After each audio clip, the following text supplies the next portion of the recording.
Last week we played Mercyhurst. Discuss the keys to beating the 12th ranked team on Wednesday and what was the feeling of the team afterwards? The key to beating Mercyhurst was preparation through the course of the week and getting a little bit of a scouting report on them, figuring out their strengths and weaknesses. And I think we prepared for that pretty well during the course of the week. Obviously, we're getting the result 2-0 against them. Kind of says that, and probably could have had a couple more. I think the second half of Mercyhurst was a tough match. I thought it showed a lot of our character and our resolve to dig down deep and be stingy defensively, give us the opportunity to hold on to the shutout. Lost in double overtime to a good Lake Erie squad on Sunday. What positives and lessons can be taken away from the loss?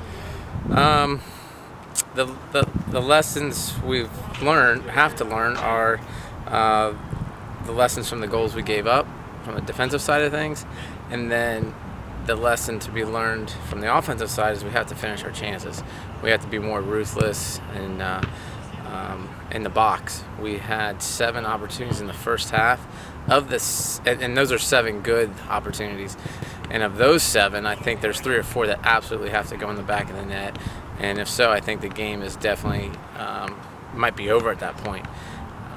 We didn't do that, and therefore we ended up going to overtime and giving up one in overtime. I think in the first OT we're up 7-0 on shots, and probably 3 of those should have gone in. And you got to give Lake Erie credit, though. Their goalkeeper was magnificent yesterday.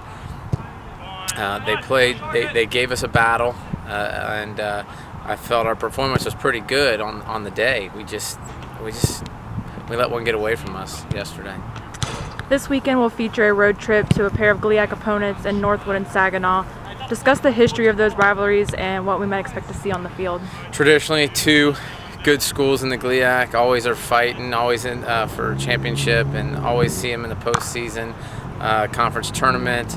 Northwood's traditionally made up of international players, and Saginaw's made up of good Michigan soccer players, and both of them will give us a huge test. It'll be a great challenge for us to go into Michigan and get 2 results. Obviously, you want to get out with 6 points. You'll take 4 at the worst case scenario, or maybe 3 at the worst case scenario. 4 is the second best case.